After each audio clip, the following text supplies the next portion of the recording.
Good morning, Creator. Good morning, everyone. Good morning, Mother Earth. So, usapang naman tayo. Usapang rat race. Alam niyo ba yung rat race? O, para sa mga taong hindi lang naman alam kung ano ibig sabihin ng rat race.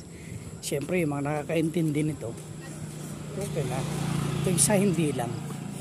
Ang rat race is yung, gaya ko, di ba? Nagtatrabaho ako. Gigising ako sa umaga,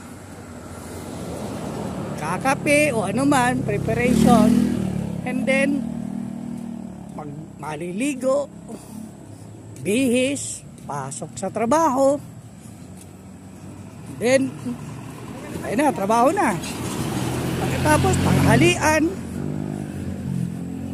after ng tanghalian, trabaho ulit, merienda, trabaho ulit, then labasan na. Tapos ayan na, uwi.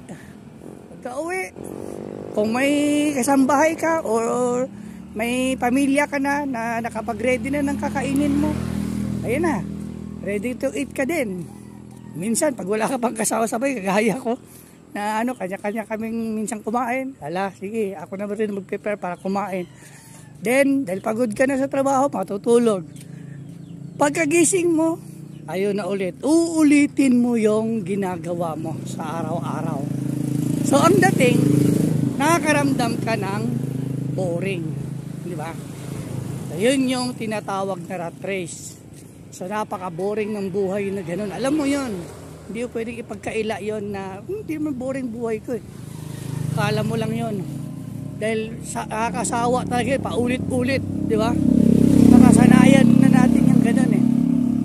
Ganon. So yung rat race is yan, panghabang buhay yan, habang hindi mo rin babaguhin yung sistema mo sa buhay. Which is ngayon, sa sarili ko, hindi ko na nararamdaman yung salitang boring. Dahil lumabas na ako sa comfort zone na yan. Ayoko ng rat race. Ayoko ng rat race.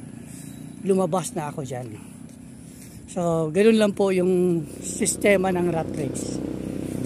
Thank you po. Good morning.